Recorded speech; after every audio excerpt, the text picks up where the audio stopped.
What's going on, everybody? Welcome back to the channel and welcome back to another video. In today's episode we're going to be taking a look at the one and only Tudor Royal, a watch that I've been waiting for about a year now, a watch that is still fairly new to the whole Tudor collection, and a watch that is not really talked about, so I think we should talk about it.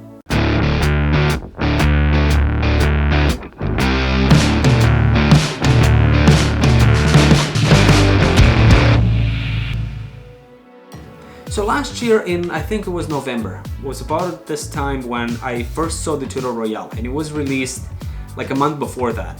And I saw the watch and I was fascinated with that integrated bracelet. I'm a big lover of integrated bracelet watches, and yeah, I called my AD and I told them that, hey, I'm in Europe now, but when I'm back to Canada, I want to have this watch, I want to buy it.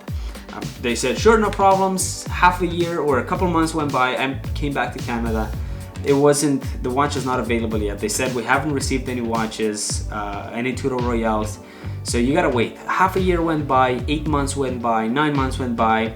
Last month I told them that, hey, I think I'm gonna change my mind a little bit. I don't want the 41 millimeters anymore. I think I'm gonna go with the 38 this time. I just feel like my tastes have changed a little bit, and since this is an integrated bracelet, a 41 millimeter feels like it wears a little bit on a larger side.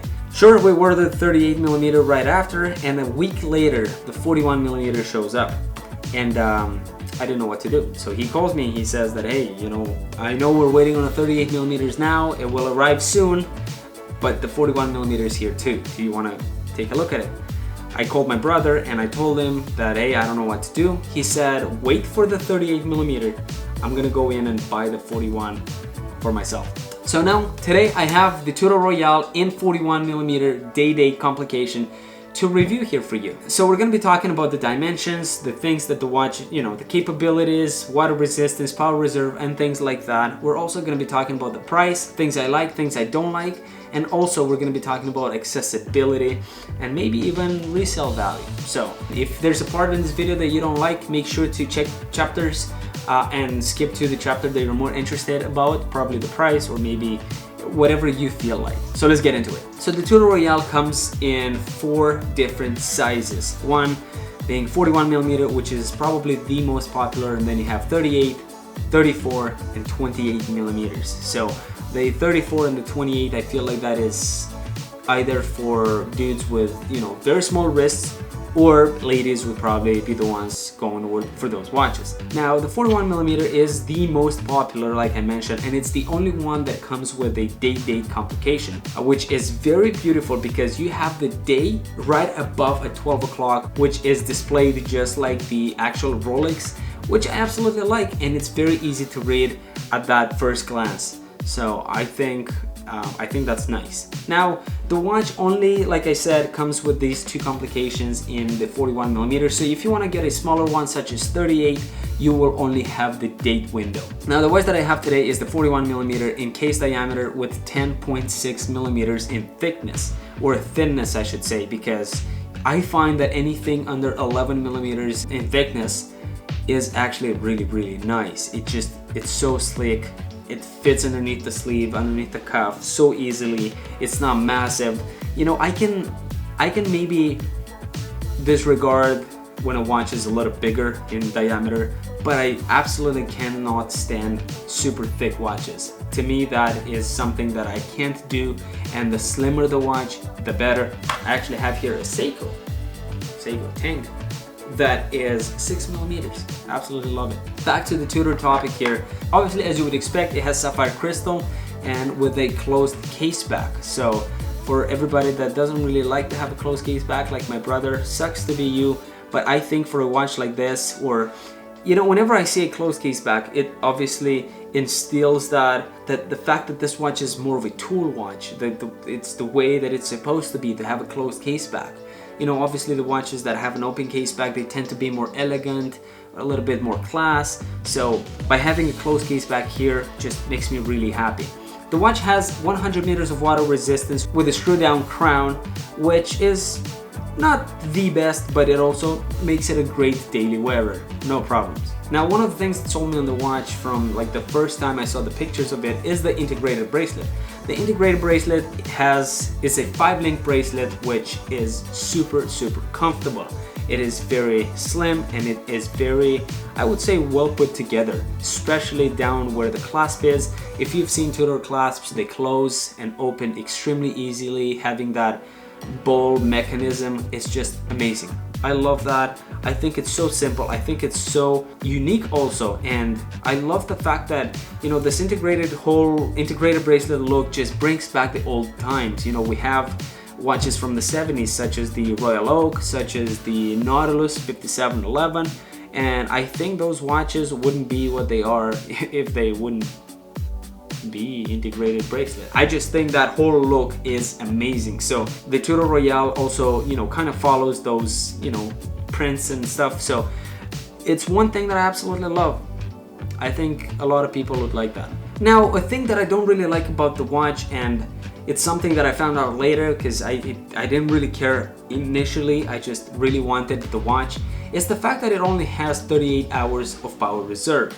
Now, like I preach in many other videos, it's 2021, we have watches with 70 hours of power reserve. You leave it on Friday, you pick it up Monday, it still works. We have watches such as Panerai with 8 days of power reserve. 38 hours is just not enough. I just don't like that, but even if I would have known before ordering the watch or before buying the watch or whatever, I think the watch is too nice. So I still would have gotten it. I think it's something that you guys should know. 38 hours of power reserve, not ideal, not the best. It could have been easily, they could have done it better, but I think that is also reflected in the price, which we'll get to that in a second. Now, the watch is also available in a wide variety of dials and color combination and material. So you can have it in stainless steel, two-tone, black dial, blue dial, champagne dial, Roman numerals, or diamonds. So there's a big variety here. So for somebody like myself that doesn't have, you know, necessarily a full collection, that I don't feel the need to add some bling to it, stainless steel is something that I would definitely go for, with black dial, with Roman numerals. But if you want to have, you know, a little bit of shine in it, if you want to have a little bit of, you know, just to have it a little more special, then you can definitely have it with a two-tone, you know, black dial with some diamonds. It's totally up to you. It's all factory, so it's nice and it's not overly done or overly abused. So I respect that. It comes with a 5-year international warranty. This is something Tudor does with every watch of theirs, so this one as well. Now let's talk about the price. Price is something that is also very important, you know, in this whole selling point of, you know, why I really wanted this watch. Now, first of all, I saw the watch aesthetically. It looked amazing. I loved it, and that's kind of where we all fall in love with the watch, is aesthetically. If we love the way it looks, then we kind of want to give it a chance to go, you know, deeper into the history, maybe into the details of the watch, maybe even the price and things like that. When I got to the price, knowing that it was under $2,500, I was like, this is a hell of a deal for the watch you're getting, for the brand you're getting, because when you're buying a watch, you don't necessarily buy the watch, you're also buying the brand. You're buying the brand's history, you're buying the present also, you know, where they're at now, what they're up to, and the future eventually, because you kind of see where the brand is going. And with the Tudor brand, for the last few years, it's only been on the rise, and it only is going up. So, you know, we see a perfect example of them just going on the same footsteps as the big brother Rolex. So you're buying a brand with, you know, a lot of history, a brand with a lot of respect, with a lot of appreciation, with a lot of value, with a lot of, you know, even demand. There are some pieces that, you know, they're more demanded than others. And honestly, if you have, let's say, a couple $1,000s to spend on a watch, you have some great options for sure. You can get a Longines, you can get an Oris. There are some different watches that you can get at that price point, which are all nice. But I think once we include the Tudor Royal into the whole, you know, category of watches, you know, under $3,000, then the Tudor Royal just makes sense the most. you know, like I mentioned, with all of the things that you're getting with the brand's history, with the brand's desire and respect, you're only getting such a great deal. Now, if we were to talk accessibility, here in Canada, this watch is not very accessible. You don't find it in every store. As a matter of fact, I had to wait 1 year for this watch, which is kind of frustrating, but it's worth the wait, I would say, because if you would go on Chrono24 and look, this watch goes for $3,000, $4,000, $5,000 at times. It really makes sense because if there's demand and there's not enough supply, obviously it goes up in price. Whether you think of, you know, selling this watch or not, or making a profit off of it, it's totally you. It's not what I'm up for. It's not what I encourage people here to do, but it's definitely something that I keep in mind when buying a watch is, you know, how is it going to be a year, 2 years down the road? Because I have my Longines Hydro Conquest, which has lost a couple $100 in the past year. You know, I've never thought of selling this watch, and probably I never will, but it still makes you feel better when you know that the timepieces that you buy, not only that you get to enjoy them and wear them and have a great time with them, but you also keep the value. Now, this is something in Canada. If you look, I have some friends in the UK who say that Tudor Royal, you can get it basically at any corner or at any Tudor boutique or any store that has Tudor brand. So it's not as big of a demand, I guess, in UK, but it is bigger here in North America. Now, these are some of the reasons why I decided to buy the watch. So,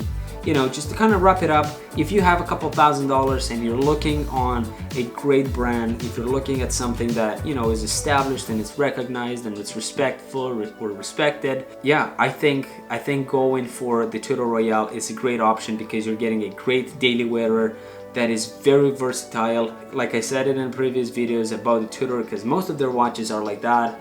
Go anywhere, do anything, or stay home and relax in your t-shirt, and this watch will regardless just look amazing. So with that being said, thank you so much for watching, guys. If you like this video, make sure to like it, subscribe to the channel, and hit that bell icon to turn on the notifications so you're notified when I drop a new video. With that being said, thank you so much, and I'll catch you in the next video.